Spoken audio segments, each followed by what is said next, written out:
bonsoir à tous et merci d'avoir patienté. Il y a un petit peu les petits désagréments de la météo. Et encore, on a beaucoup de chance d'avoir toute cette énergie et ces infrastructures qui nous permettent, malgré tout, de venir. Donc, je suis ravi de revenir à Bagneux. C'est effectivement la deuxième fois. Je suis venu il y a quelques mois à la demande du groupe Bagneux Environnement et aussi dans le cadre d'un lancement un peu d'initiative de transition dont on reparlera un petit peu tout à l'heure. Alors je vais me présenter de manière à ce que vous me connaissiez un petit peu mieux tout de même, puisqu'on va passer, vous allez voir, 1h30. Alors c'est une conférence d'1h30 qui est assez dense en informations. Vous allez voir, ça enchaîne pas mal, il y a beaucoup d'informations, mais je m'efforce de rendre ça le plus vivant possible et faire en sorte que personne ici ne s'endorme. Normalement ça devrait bien se passer. Voilà, c'est comme un bon film de cinéma. Il y a des moments où vous allez vous sentir bien, des moments où vous vous sentez peut-être un petit peu moins bien. Bon, enfin voilà, vous allez voir, ça va être assez... on va vivre ce moment tous ensemble. Alors, donc, bon, je suis ingénieur en génie énergétique. Par contre, je ne l'ai pas toujours été, puisque auparavant, je travaillais chez Airbus à Toulouse. Donc autant dire que voilà, je travaillais dans une industrie qui demandait beaucoup d'énergie d'une part pour fabriquer des avions, mais surtout les avions en l'occurrence sont une des rares choses pour lesquelles on n'a absolument aucune alternative à l'heure actuelle que le pétrole. Donc ayant pris conscience un petit peu de ce que ça voulait dire en termes d'enjeux pour l'avenir, je me suis dit peut-être que finalement le secteur aéronautique n'est pas celui qui a le plus d'avenir. Et donc j'ai décidé de changer complètement de carrière. Je suis retourné à l'école et puis j'ai fait un virage complet et donc je me suis spécialisé dans l'énergie, suite à quoi je suis parti à La Réunion puis au Québec où j'ai passé plusieurs mois avec un ingénieur expert aussi de l'énergie qui vit dans un éco-village qui prépare l'après-pétrole depuis une vingtaine d'années maintenant.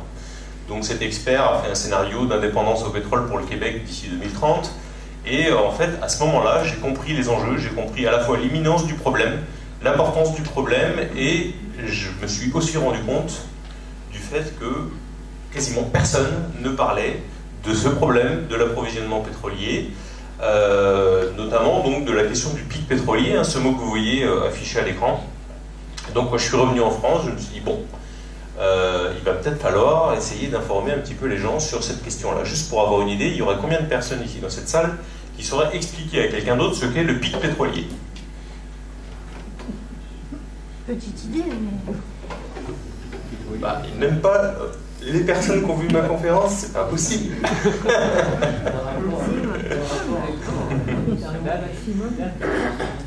Voilà, c'est lié à la production, effectivement, mais en tout cas... Bon, sans parler, parce que du coup je vais vous l'expliquer, donc c'était vraiment juste pour avoir une idée du nombre de personnes qui sauraient l'expliquer. Le pic pétrolier, c'est quelque chose qui va être énorme en termes d'impact sur notre vie, et malgré ça, aujourd'hui, très peu de personnes connaissent ce fameux pic pétrolier et les enjeux que ça représente. Donc c'est la raison pour laquelle je suis aussi là ce soir, et donc on va expliquer tout ça, et normalement, à la fin de la conférence, vous serez beaucoup plus nombreux à être en mesure d'expliquer de quoi il s'agit. Alors, cette conférence se décompose en 3 parties. Une première partie dans laquelle on va voir de quoi nous allons disposer à l'avenir, notamment en termes énergétiques. Alors, on va faire le point sur l'ère pétrolière, donc voir quand est-ce qu'elle a commencé, quand est-ce que potentiellement ou comment elle va se finir. On parlera des alternatives énergétique, et puis on parlera un peu des autres ressources aussi qui sont en quantité limitée sur cette terre et pour lesquelles aussi on va sûrement vivre ce phénomène de pic. En deuxième partie, en fait, une fois qu'on aura vu ce dont on va disposer, on va parler de ce dont nous avons besoin. Comment notre société s'est organisée d'un bout à l'autre en fonction d'une énergie extrêmement abondante et extrêmement bon marché. Quoi qu'on en dise, aujourd'hui l'énergie n'est pas chère. Et on va le voir un petit peu dans cette deuxième partie. Et on prendra notamment l'exemple du système alimentaire qui s'est complètement organisé, de la production jusqu'à votre assiette, en fonction, encore une fois, de cette énergie fossile abondante et peu chère. Normalement, à la fin de la deuxième partie, c'est le moment où tout le monde est au bord de la dépression. parce que je vous en ai mis des couches et des couches pendant 1 heure, et donc parce que voilà, simplement on fait des démonstrations, des constats qui sont ce qu'ils sont, et puis bah, c'est pas toujours joyeux, et donc c'est pour ça qu'il y a la 3e partie qui est là pour aussi dire bon bah très bien, on a fait un constat qui est ce qu'il est, hein, on a porté un regard spécifique sur notre planète, sur nos ressources et nos modes de vie. Maintenant, qu'est-ce qu'on fait avec tout ça? Comment on prend tout cela en main pour se l'approprier et voir l'avenir? Donc on parlera de résilience, du rôle de chacun, des priorités qu'on peut se donner, et enfin on finira par un certain nombre d'exemples concrets, de petits exemples pour illustrer les propos. Voilà, donc si vous êtes OK, on va se lancer dans cette aventure. Je ne sais pas si c'est possible de l'agrandir un petit peu, l'image, au niveau des graphiques, visuellement, ça pourrait être sympa, mais je ne sais pas si c'est... En fait, j'essaie de faire quand je le bouge là-haut, mais... Ah oui, du coup, avec la télécommande, c'est peut-être pas facile. Bon. En tout cas, voilà, donc, l'ère pétrolière. Bon, aujourd'hui, on a un mode de vie qui est ce qu'il est, où potentiellement, on pourrait se dire, bon, bah, après tout, il n'y a pas de raison que ça continue pas comme ça. On a toujours progressé, aujourd'hui on a une mobilité incroyable, hein, on peut aller très vite d'un point à un autre, hein, sauf que quand les transports sont annulés. Et donc, on se dit, bah, après tout ça devrait durer. Bon, on voit que là, de l'an 0 à l'an 2400, bah, l'ère pétrolière, en gros, elle a commencé il n'y a pas très très longtemps, et puis elle va se terminer dans pas très très longtemps. Là, vous avez la courbe de la production de pétrole, et on se rend compte que bah, tout ça, finalement, c'est assez marginal. Hein. L'ère de la consommation de pétrole, à l'échelle de l'humanité, c'est quelque chose d'extrêmement marginal. Alors, on va faire un zoom sur cette période pour voir, encore une fois, comment ça a commencé et puis comment ça pourrait se terminer. Alors, on va remonter un peu en arrière, et effectivement, il se trouve que fin du 19e, début du 20e siècle, on se rend compte que le pétrole a beaucoup d'avantages, hein, beaucoup d'intérêts. On l'utilisait essentiellement pour les lampes à huile, etc. Puis finalement, on se rend compte que c'est bien pour la mobilité, pour les moteurs, tout ça, c'est facile à transporter, bien. Donc, on se met à le consommer de plus en plus, et puis plus on le consomme, et plus on va essayer d'en trouver, et plus on en cherche, et plus on en trouve. Alors là, vous avez sur ce graphique la courbe de l'évolution des découvertes dans le temps. Et donc vous voyez que depuis le début du XXe siècle, on a eu une très forte augmentation des découvertes de pétrole. Donc là, vous avez quelques pics comme ça qui sont les très grands gisements que nous avons découverts, hein, notamment l'Arabie Saoudite, le champ de Gawar, etc., qui sont d'immenses gisements avec des dizaines de milliards de barils. Et donc, on arrive dans les années 60, et dans les années 60, on a passé ce qu'on appelle le pic des découvertes. C'est-à-dire que c'est à ce moment-là qu'on a fait les plus grosses découvertes pétrolières de l'histoire. Et depuis, les découvertes, même si elles continuent, n'ont cessé de diminuer. Donc à cette époque, on découvrait 40 à 60 milliards de barils tous les ans. Alors un baril, c'est à peu près 160 litres. C'est une unité américaine. C'est une unité qu'on va beaucoup utiliser, comme vous allez le voir pendant cette conférence. Hein.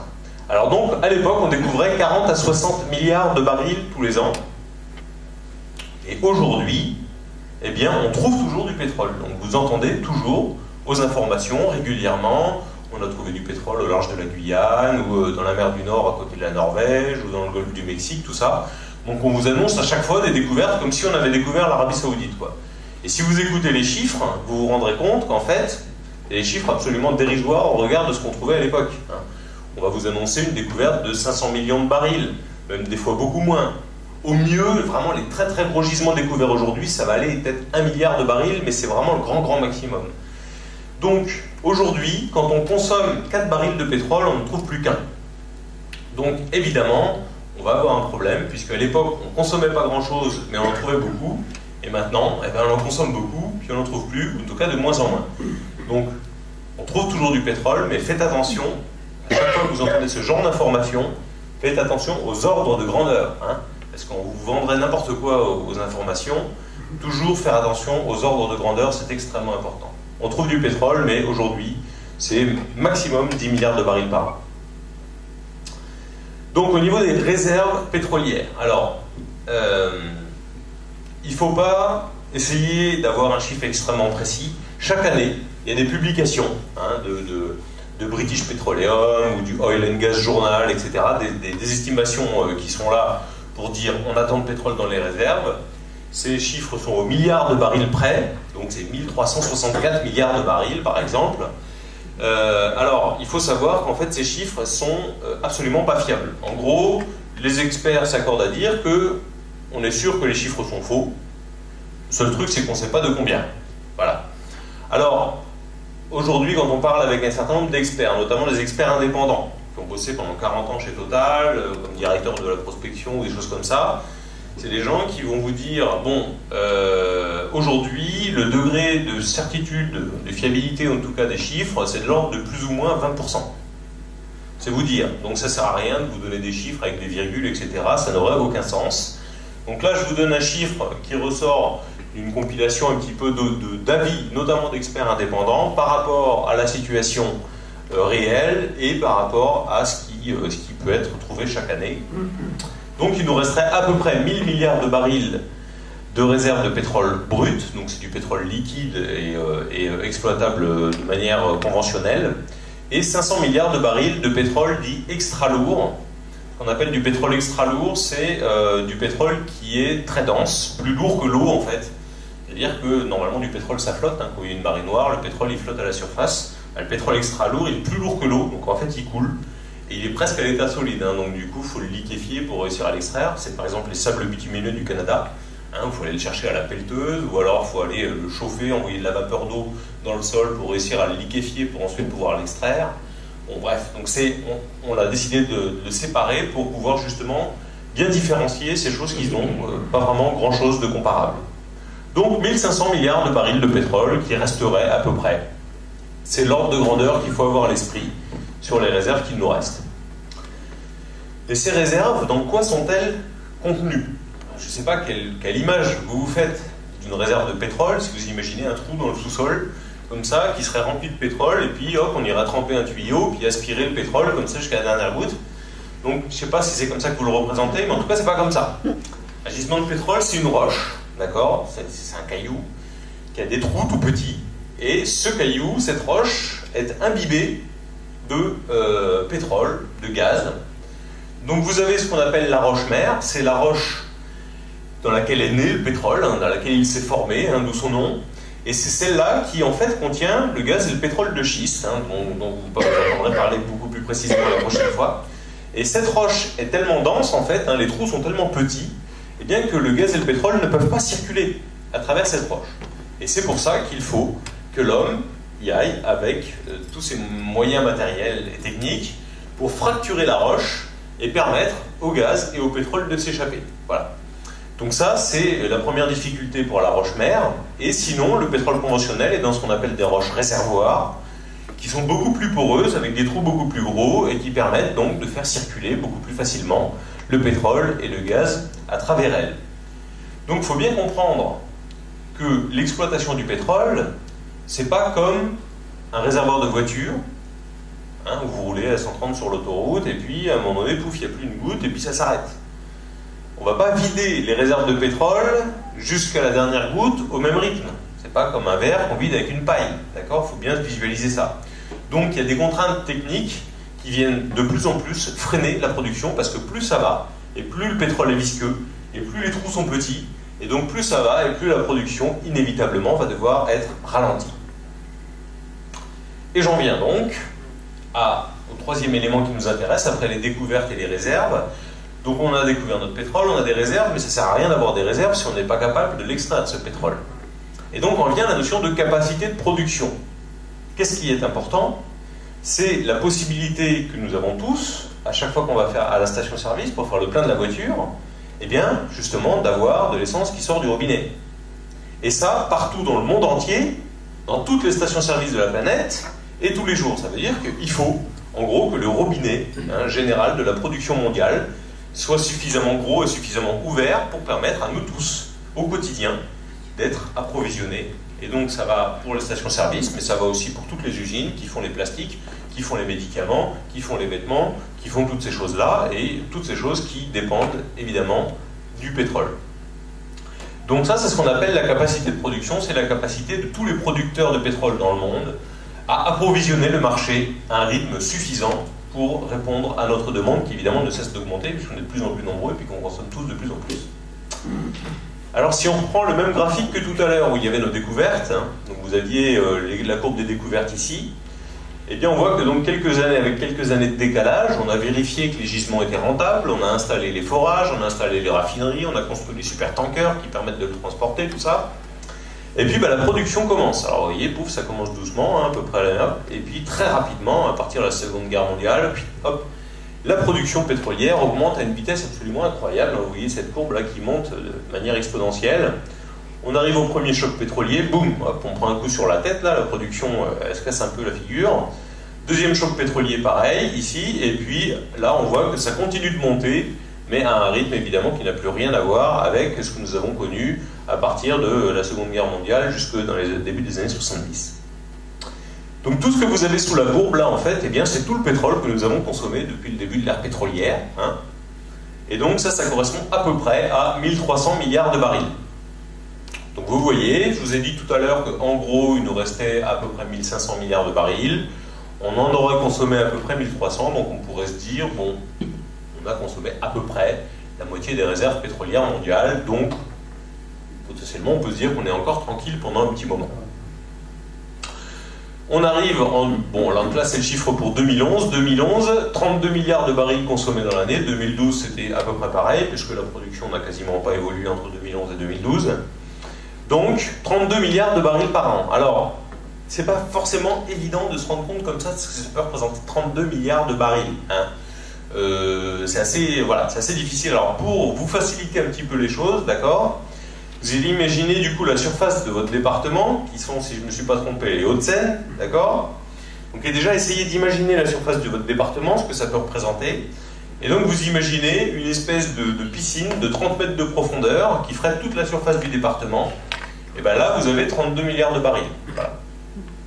Donc ça c'est ce que l'on sort tous les ans du sous-sol pour brûler dans nos voitures, faire les plastiques, les médicaments et tout ce que je citais tout à l'heure. Voilà, ça, c'est la capacité de production mondiale actuelle. Hein, c'est la quantité de pétrole que l'on consomme tous les ans. Donc la question qui se pose à partir de là, c'est très bien, quel va être l'avenir de cette production pétrolière? Combien de temps encore on va pouvoir alimenter notre fonctionnement en toute tranquillité, sans avoir à se poser de questions sur la manière dont on fonctionne, la manière dont on vit, la manière dont on se déplace. Alors, la façon la plus simple d'évaluer cela, c'est un calcul que vous avez tous dû entendre un jour ou l'autre. Vous avez tous dû entendre, il nous reste 40-50 ans de pétrole. Bon. Cette formule, en fait, hein, c'est l'histoire de dire, il nous reste 40 ans de pétrole à consommation constante. C'est-à-dire, vous dites, il nous reste 1500 milliards de barils dans nos réserves, on en consomme 32 chaque année, on divise 1500 par 32, il nous reste donc 47 ans de pétrole à consommation constante. Donc c'est ainsi en général qu'on vous dit, il vous reste 40 ans, 50 ans de pétrole. Donc effectivement, si vous tracez ça en courbe, ça vous donne ça. Ça vous donne effectivement 47 ans à consommation constante, et le 1er janvier 2060, circuler, il n'y a rien à voir, les réserves sont vides, il n'y a plus une goutte, la production passe de 32 milliards par an à 0, instantanément. Et donc, chacun comprend bien, je pense, en voyant cette courbe-là, que simplement, ça ne correspond à aucune réalité physique. D'accord ? Cette manière d'envisager le futur de la production pétrolière n'a absolument aucun sens, aucune réalité physique, si ce n'est que c'est trompeur, parce que ça nous laisse croire qu'on en a encore pour 47 ans, donc après tout, c'est nos petits-enfants qui vont s'occuper du problème. Parce que nous, on est tranquille encore. Pendant un certain temps, on va pouvoir en profiter. Et d'ici là, la science aura bien trouvé des solutions pour nous sortir de tout ça. Bon. Donc ça, eh bien, ça ne correspond, encore une fois, à aucune réalité physique. Dans la réalité, ce qui va se passer, c'est que, comme je vous le disais, la production est de plus en plus difficile. Et donc, c'est pas dans 47 ans qu'elle va commencer à décliner. C'est beaucoup plus tôt. Et en fait, dans 47 ans, il y aura encore du pétrole dans le sol. Et probablement dans 100 ans, dans 200 ans, parce que de toute façon, il y a plein de pétrole qu'on ne sera jamais capable d'aller chercher. Par contre, le début de la production, ça ne sera pas dans 40 ou 50 ans. Ça va être beaucoup, beaucoup plus tôt. Et c'est ça qu'on appelle le pic pétrolier, le pic de production. C'est le moment où l'ensemble de producteurs sur la planète, que ce soit des compagnies privées, que les compagnies nationales, etc., tous réunis, ne sont plus capables d'augmenter la production pétrolière et donc de répondre à une demande qui, elle, voudrait bien continuer d'augmenter malgré tout. Voilà. Et c'est ça qui est extrêmement important, c'est que vous savez qu'on est dans un monde qui marche sur l'offre et la demande. Et dans un monde qui marche sur l'offre et la demande, ce qui est important, ce n'est pas quand les réserves sont vides. Ce qui est important, c'est quand l'offre ne peut plus répondre à la demande. Et donc, c'est ça qui va bouleverser l'ensemble du fonctionnement de nos économies, qui sont extrêmement consommatrices de pétrole. C'est ce fameux moment, justement, où l'offre ne peut plus répondre à la demande. Alors, que nous disent les discours officiels par rapport à ça? Parce que, bon, ok, on voit qu'il y a un pic, très bien. Alors, c'est un pic qui est joliment dessiné comme ça. Dans la réalité, ça ne fait pas un pic bien dessiné. Hein. Ça va faire plutôt des ondulations comme ça, en fonction de l'économie, de tout ça. Là, vous avez donc les perspectives de l'Agence internationale de l'énergie. Donc, la IE, c'est l'organisme officiel par excellence, hein, d'accord? C'est eux qui, tous les ans, sortent ce qu'on appelle le World Energy Outlook, qui est donc le document de référence sur lequel les États vont vraiment mettre en œuvre leur politique publique, et puis un certain nombre de grandes entreprises aussi, enfin voilà. Et donc, ils nous ont dit, en 2010, puis confirmé en 2011, que nous avions dépassé le pic de pétrole conventionnel en 2008. Alors, le pétrole conventionnel, c'est quoi? C'est la partie bleu foncé. En gros, c'est le pétrole qui est assez facile à extraire, d'accord? C'est celui que vous trouvez en Arabie Saoudite, en Irak, etc. C'est du pétrole assez liquide, et c'est le pétrole qu'on a exploité jusqu'à présent, qui coûtait pas cher, qui coûte entre 1 et 10 $ le baril à produire, ok? Eh bien, ce pétrole-là, qui était le plus facile et le moins cher, eh bien, la production commence à décliner, et donc dans les années qui viennent, tous les vieux gisements qui sont exploités depuis 50, 60 ans pour certains, eh bien, vont voir la production qui va commencer à décliner. Ce qui veut dire que ces vieux gisements-là, il va falloir les remplacer par d'autres. Alors, qu'est-ce qu'on a d'autre? Selon l'AIE, après, eh bien, on a tous les autres carburants non conventionnels, qui évidemment vont être un petit peu plus compliqués. J'ai mis un petit bonhomme qui tire, voilà, quoi. Les sables bitumineux, en gros, c'est ça, quoi. Il faut y aller à la pelleteuse, il faut séparer le sable du pétrole, tout ça, c'est assez compliqué. Bon. Alors, vous avez donc cette partie-là, là. Donc ici, vous avez les biocarburants tout en haut, donc on voit que ça augmente un petit peu, mais ça reste assez marginal, de toute façon, dans la production mondiale, parce que ça, c'est encore très très cher et techniquement en retard. Vous avez les gains de raffinage, bon ça je rentre pas dans le détail, c'est un rapport entre ce qui rentre dans les raffineries et ce qui sort, je rentre pas dans le détail, c'est pas forcément le plus intéressant. Vous avez le pétrole non conventionnel, donc ça c'est tout ce qui est sable bitumineux. Le pétrole que vous avez exploité aux États-Unis en ce moment, vous avez peut-être entendu parler. Ces derniers temps, il y a eu des annonces dans tous les journaux. Là, les États-Unis vont plus avoir besoin de l'Arabie Saoudite, ils vont devenir le premier producteur mondial, tout ça. Donc ça, c'est avec du pétrole non conventionnel, c'est-à-dire qu'il faut qu'il passe par la fracturation hydraulique pour ça, pour aller chercher ce qu'ils appellent le tight oil, c'est-à-dire c'est du pétrole qui est contenu dans des roches extrêmement serrées, un peu comme la roche-mère. Et donc là aussi, vu que ça ne peut pas circuler dedans, il faut aller fracturer pour permettre au pétrole de s'échapper. Donc c'est du pétrole non conventionnel. Les sables bitumineux, tout ça, et ensuite vous avez des liquides de gaz naturel. Donc ce sont des carburants liquides qui sortent des usines de gaz naturel ou de gaz liquéfié. Donc vous avez toutes ces choses-là, mais ça nous amène juste à l'horizontale, d'accord? Et après il nous reste tout ça à combler. Et tout ça, c'est ce qui reste à découvrir, puis ce qui reste à développer. Voilà. Alors ça c'est, en gros, voilà, le truc qu'on ne sait pas trop bien définir, on ne sait pas trop ce qu'il y a dedans, mais on va supposer, puis on va espérer qu'on va réussir à faire toutes ces découvertes, et puis tous ces développements, en sachant que, comme je vous l'ai dit tout à l'heure, on a dépassé le pic des découvertes dans les années 60, donc c'est pas maintenant qu'on va se mettre à augmenter nos découvertes.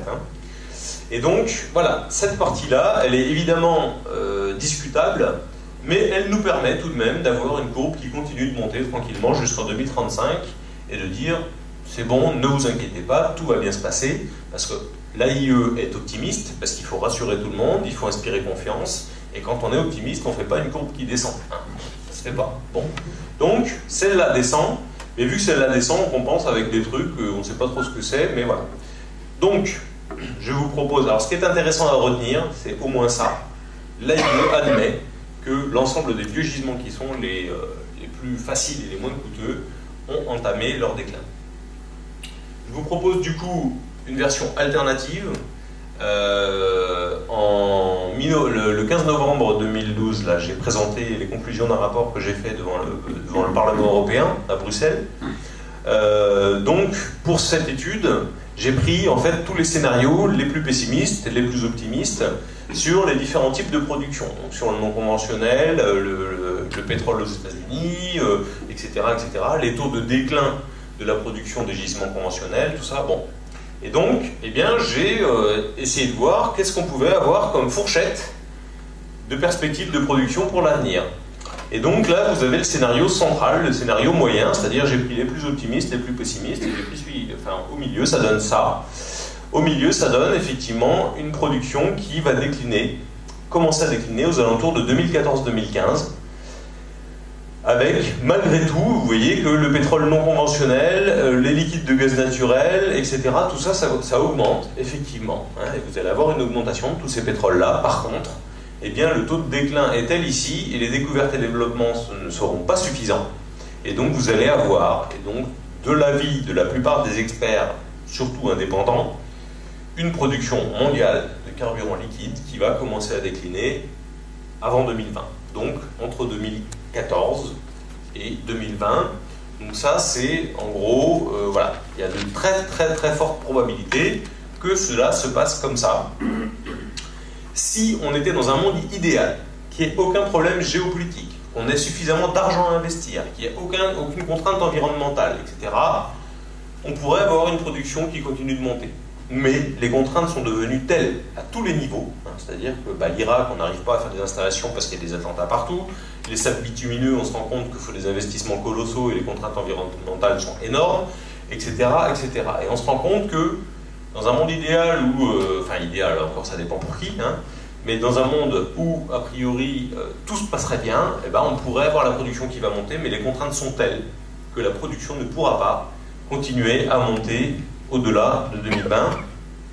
Alors ça, bon, vous aurez le lien à la fin de ma conférence. L'étude dans laquelle j'ai mis ça est téléchargeable, c'est une étude de 50 pages qui se lit très bien. Vous pourrez avoir vraiment tous les détails sur ce que je vous raconte sur cette première partie.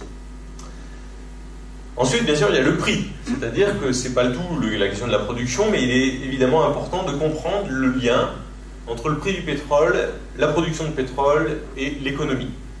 Et souvent, on a tendance un peu à oublier justement ce lien. Alors là, vous avez l'évolution du prix du pétrole depuis 1994. Alors vous voyez que là, ici, sur ces années-là, c'était plutôt tranquille, ça variait un petit peu autour de 20, mais c'était pas violent. Et puis, entre 2003 et 2004, il s'est passé un certain nombre d'événements dans certaines raffineries ou dans certains pays producteurs, plus la Chine et l'Inde, dont la demande pétrolière était en très très forte augmentation sur cette période-là. Et on s'est retrouvé à ce moment-là à avoir une offre qui n'arrivait plus à répondre à la demande, malgré la hausse des prix. Donc là, vous avez vu que la courbe n'était plus du tout la même. Je pense que chacun se souvient de cette période, 2007-2008, là, où on a vu le prix du pétrole s'enflammer, hein, il fallait faire chauffer la carte bleue un peu quand on est à la station-service. Et donc, on est arrivé jusqu'au moment où on a eu cette fameuse bulle spéculative en 2008 qui nous a donc conduit à la crise économique dont tout le monde se souvient. Alors, on parle souvent de la crise économique. On se souvient un petit peu du fait que le prix du baril a été très cher à ce moment-là. Par contre, très peu de gens font le lien entre ce qui s'est passé au niveau du choc pétrolier et la crise économique qu'il y a eu derrière. Globalement, dans la plupart des esprits, la crise économique, c'est juste une crise financière liée au subprime. Par contre, à aucun moment, en général, on fait le lien avec le prix du pétrole. Or, ce qui s'est passé, c'est que les Américains sont très peu taxés sur l'essence, donc ils ont un mode de vie extrêmement consommateur de pétrole par habitant. Ils habitent bien souvent très très loin des centres urbains et des lieux de travail, donc ils doivent faire beaucoup de kilomètres.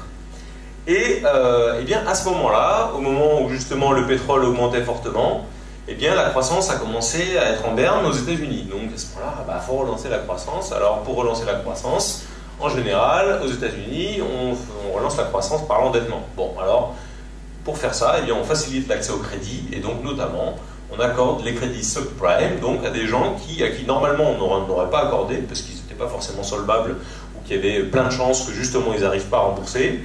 Et on a accordé des crédits. Et en fait, vu que le prix de l'essence est devenu extrêmement cher, pour les foyers les plus modestes notamment, les gens ont vu leur facture d'essence passer de $1 400 par an à $3 200 par an. Hein. Donc quasiment $2 000 d'augmentation sur une année pour un foyer modeste. ce qui était absolument considérable, et il a fallu à un moment donné choisir entre soit je continue d'aller au boulot pour pouvoir encore avoir à manger, soit je paye le crédit de la maison. Et donc, ils se sont retrouvés avec des centaines, des milliers, des dizaines de milliers de défauts de paiement pour les crédits. Et à ce moment-là, la bulle des subprimes a explosé. Donc il y a un lien évidemment très fort entre le choc pétrolier et la hausse du prix du pétrole, et les défauts de paiement et l'éclatement de la bulle des subprimes. Donc la crise économique qui s'en est suivie est liée aussi au choc pétrolier, qui lui-même est lié à la production pétrolière qui arrivait à saturation. À ce moment-là, le prix du pétrole s'effondre puisque c'est la récession.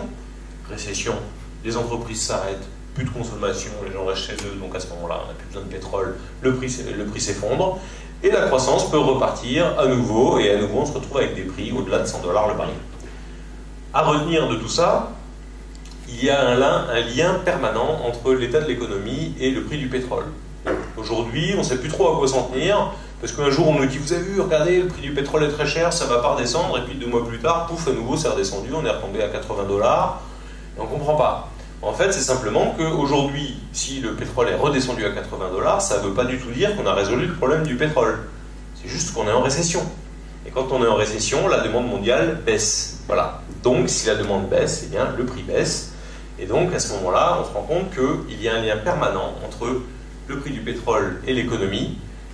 Quand le prix du pétrole est trop haut, l'économie diminue sa consommation, donc la croissance s'affaisse. Si la croissance s'affaisse et qu'on tombe en récession, la demande baisse, le prix du pétrole baisse et la croissance peut repartir. Et ça forme ce qu'on appelle un plateau ondulant. Et c'est pour ça que je vous disais tout à l'heure, ça ne fera pas un beau pic comme ça va faire un plateau ondulant. Jusqu'au moment où de toute façon la production finira par dominer, quoi qu'il arrive. Donc, on va avoir la production de pétrole conventionnel qui va commencer à décroître, et qui a déjà commencé à décroître, et pour cela, il va falloir donc la compenser, et les ordres de grandeur, c'est, voilà, donc il va falloir qu'on trouve et qu'on mette en production, pour remplacer le déclin dont je vous ai parlé, l'équivalent de 25 millions de barils par jour. Alors en ordre de grandeur, l'Arabie Saoudite, qui est le premier producteur mondial, produit à peu près l'équivalent de 10 millions de barils par jour. Ce qui veut dire que d'ici 2020, il faut qu'on ait trouvé 2 à 3 fois la production de l'Arabie Saoudite pour réussir à compenser le déclin des gisements matures qui ont commencé justement à décliner. Donc on se rend compte que les ordres de grandeur de ce qu'il va falloir mettre en production pour réussir à avoir à disposition du monde toujours la même quantité de pétrole par habitant, c'est absolument colossal. Et donc c'est ça évidemment, c'est ces ordres de grandeur-là qu'il faut avoir à l'esprit quand on se demande est-ce que les éoliennes et les panneaux solaires, ça va pouvoir remplacer finalement toute cette énergie qu'il va nous manquer. Et donc on en vient à ces fameuses alternatives justement pour voir, ah bon ok, a priori il va nous en manquer pas mal, bon alors est-ce que justement il y a des alternatives qui peuvent remplacer? Alors, l'idée c'est pas de dire tous les avantages et tous les inconvénients de toutes les énergies, parce qu'on y passerait la nuit, puis je risque de rater mon train. Mais là, c'est plutôt l'idée de dire, est-ce que parmi les alternatives dont on nous parle, est-ce qu'elles peuvent nous permettre de continuer à fonctionner de la même manière qu'on fonctionne aujourd'hui? Parce que c'est là toute la question en fait. Hein. C'est très bien, il y a des énergies alternatives, mais est-ce qu'elles peuvent nous permettre de continuer à vivre avec le même mode de vie, sans avoir à se re-questionner sur notre organisation, sur nos déplacements et sur tout ça? Je voudrais commencer par un petit préambule sur cette question des alternatives qui me semble extrêmement important. Généralement, pour beaucoup d'entre nous, la seule limite, la seule contrainte pour la production d'énergie, c'est le prix. Plein de gens à qui vous allez parler de l'énergie vont vous dire, tant que le prix du pétrole monte, on va trouver des nouvelles énergies, on aura accès à des nouvelles réserves, on pourra aller chercher des pétroles dans des endroits pas possibles, et donc, a priori, on ne va pas en manquer. Seule la contrainte du prix, donc, compte selon beaucoup de gens. Mais il y a une contrainte physique, et c'est de celle-là dont je voudrais vous parler. Pour produire de l'énergie, il faut d'abord en investir, il faut déjà en consommer. Quand vous avez un panneau solaire, il a fallu évidemment consommer de l'énergie pour faire votre panneau solaire. Pareil pour une éolienne, pareil pour un barrage hydroélectrique, et pareil pour du pétrole. pour aller trouver du pétrole, pour aller installer des plateformes de forage, pour aller construire des raffineries, faire les tankers, installer des stations-service, etc. Et bien pour faire tout ça, il faut d'abord investir de l'énergie. Bon. Donc ça veut dire que quand vous avez produit de l'énergie, eh bien il y a une certaine partie qui va devoir être réinvestie dans le processus de production. Et c'est uniquement l'énergie qui reste qui va être disponible pour la société. C'est-à-dire, pour être dans cette salle, avoir un vidéoprojecteur, être chauffé, avoir des tables, des chaises, avoir des voitures, etc., etc., avoir des hôpitaux, des loisirs, de l'éducation, tout ça. Eh bien, ça, c'est possible avec cette énergie, ce qu'on appelle l'énergie nette, c'est-à-dire l'énergie qu'il reste une fois qu'on a soustrait toute l'énergie qui devait être réinvestie dans le processus de production. Et donc, quand on regarde l'évolution de cette énergie nette dans l'histoire, en 1930, à l'époque, c'était les États-Unis qui étaient quasiment le seul producteur de pétrole. Bien. En 1930, vous investissiez un baril de pétrole, vous récupériez 100 barils de pétrole. Autrement dit, l'énergie nette à ce moment-là, à cette époque, c'était de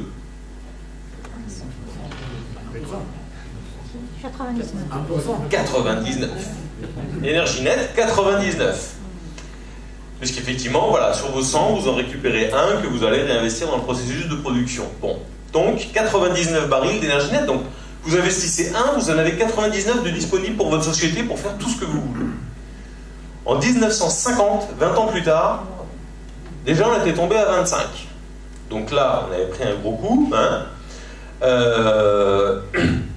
Donc à ce moment-là, 25, ça voulait dire qu'on avait une énergie nette à ce moment-là de 24. En 2000, si on regarde tous les pétroles et gaz confondus, on est tombé à 17. Donc ce qui veut dire qu'on a une énergie nette de 16, voilà. Et si on s'intéresse maintenant à ce sur quoi on nous focalise systématiquement, par exemple les sables bitumineux ou l'éthanol de maïs, d'accord? Les sables bitumineux, énergie nette 2, éthanol de maïs, énergie nette 0. L'éthanol de maïs, vous allez investir un baril d'énergie, vous allez récupérer un baril d'énergie, il ne reste aucune énergie disponible pour la société.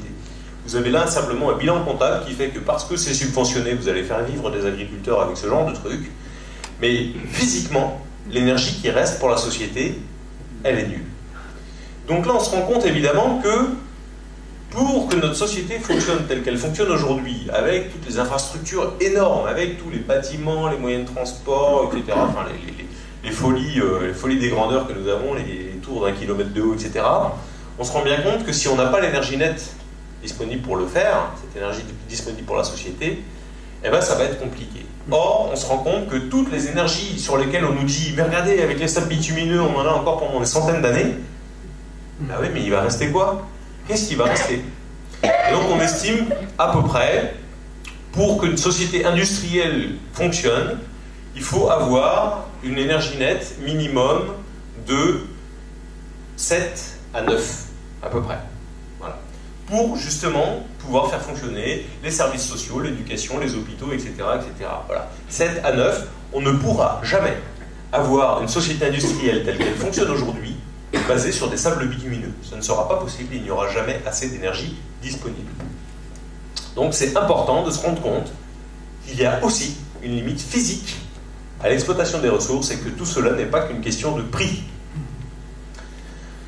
Une fois qu'on a fait le petit point là-dessus, on peut aller voir un peu les autres énergies. Donc vous avez le gaz, donc là vous avez les carburants liquides aux alentours de 2015. Évidemment, toutes les énergies fossiles vont passer leur pic, parce qu'elles sont toutes en quantité limitée, donc toutes, elles vont avoir à vivre ce maximum de la production et cette redescente. Le gaz naturel aux alentours de 2030, alors si on va chercher tous les gaz de schiste et tout dans le monde, on va pousser ça peut-être à 2035, 2040, mais de toute façon ça va se tenir dans un mouchoir de poche, mais on se rend bien compte que si demain on décide de changer tous nos équipements pour passer du pétrole au gaz, de toute façon, dans 10 ans, dans 20 ans, il faudra à nouveau tout refaire parce qu'on n'aura plus de gaz. Donc, de toute façon, ça ne va pas changer vraiment le problème. Bon. Et puis, pardon, là vous avez le charbon. Donc le charbon, c'est pareil. Vous auriez pu dire, oh, quoi, il ne nous reste pas 200 ans de charbon, pourtant on nous l'avait dit. Effectivement, là c'est le même truc que pour le pétrole, d'accord, hein, vous prenez la consommation actuelle, vous tirez une ligne droite, hop, vous allez jusqu'en 2200 avec les réserves. Et donc, vous dites, la consommation constante, il nous reste 200 ans de charbon. Bah oui, mais non.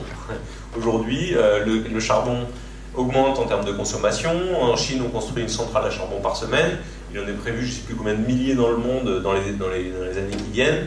Donc on se rend bien compte que, eh bien, là aussi, ça continue d'augmenter.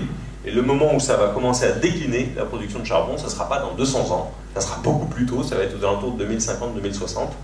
Donc là, on se rend compte que bah, voilà, tout ça, c'est imminent.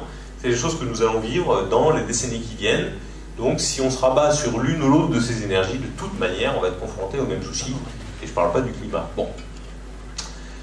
Après, vous avez l'hydrogène. L'hydrogène, c'est, voilà, on nous en parle, on aime bien montrer des voitures avec de la vapeur d'eau qui sort au pot d'échappement parce que c'est propre, etc. Alors déjà, l'hydrogène, il faut le produire, d'accord? On ne le trouve pas dans la nature naturellement comme ça, en concentration suffisante, donc il faut le produire. Pour cela, on a deux manières essentiellement. On a soit l'électrolyse de l'eau, soit l'utilisation du gaz naturel. Alors, pour le gaz naturel, c'est la molécule du gaz naturel, c'est CH4. Et donc, eh bien, CH4, c'est carbone et hydrogène. Donc là, vous cassez la molécule et vous récupérez vos atomes d'hydrogène. Ou alors, vous faites une électrolyse de l'eau, vous avez de l'électricité de l'eau. Et là, vous cassez la molécule de H2O. Et là, pareil, vous récupérez les petits atomes d'hydrogène. Alors, il faut savoir qu'aujourd'hui, dans le monde, 95% de l'hydrogène qui est produit et consommé est issu du gaz naturel. D'accord? Donc, à certains endroits, vous avez en Europe des stations-service avec de l'hydrogène disponible, au titre expérimental, parce qu'il y a quelques voitures à hydrogène qui ont été mises en circulation. Donc, vous en trouvez à la frontière belge, vous en trouvez à plusieurs endroits comme ça. Le gaz naturel qui est, l'hydrogène qui est dedans est issu du gaz naturel. Autrement dit, on utilise une énergie fossile pour faire de l'hydrogène, pour ensuite avoir de la vapeur d'eau au pot d'échappement. Cherchez l'erreur. Donc, il y a un moment où on se rend compte que cette logique-là, elle ne peut pas durer bien longtemps. Donc après, nous en France, par contre, on dit non, mais nous, c'est pas pareil, on a l'électricité parce qu'on a le nucléaire. Donc nous, c'est plutôt l'électrolyse de l'eau. Bon, alors admettons, c'est vrai qu'on va plutôt se pencher là-dessus en France. La question